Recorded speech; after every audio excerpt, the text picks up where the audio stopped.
So what's up mga kastig. So papakita ko naman sa inyo ngayon ang abandoned car. Ito ay Nissan. Kung anong klase ng Nissan, paki-comment nyo na lang sa baba kung alam nito. So ito ay abandoned car in Japan. So nakikita nyo naman, napakaganda nitong Nissan. Kung anong klase ng Nissan ay hindi ko alam. So paki-comment nyo na lang.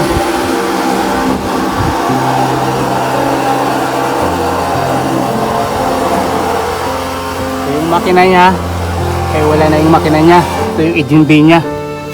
So sa akin ay napakagandang to klase ng Nissan. So ito yung loob niya, abandoned car in Japan. So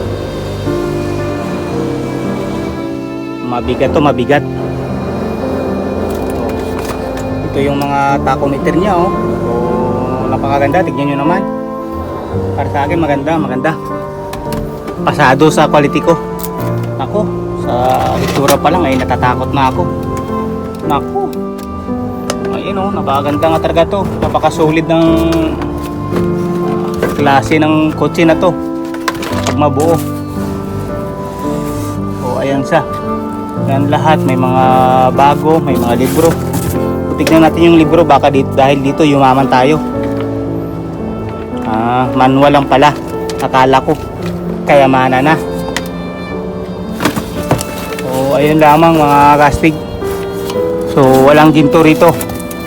Hindi, lahat yan ay pisa, walang ginto, diba? So ayun yung loob niya. So napakaganda ng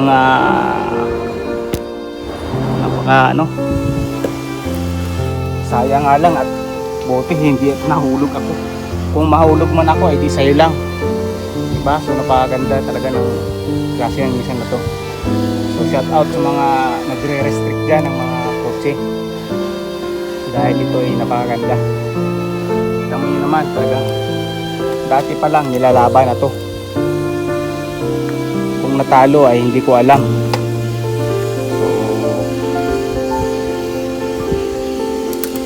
isang araw sa Pilipinas ito, antayin nyo na lang, dahil ito ay darating dyan, magugulat ka na lang. So diba, napakaganda nito. So sana ay magustuhan nyo yung sinare natin ngayon sa inyong video, diba? Abandoned car in Japan. So napakaganda, ito ay Nissan. Talagang yung tunog niya pa lang eh, napakagandang liyahe no. Ito latang-lata. So yun lamang, at maraming salamat kung natuwa kayo sa binag ko ngayon. Talagang bando niyan, kita nyo naman, tinatambakan na lang, pero napakaganda niya. Yung makina niya ay hindi ko pa alam.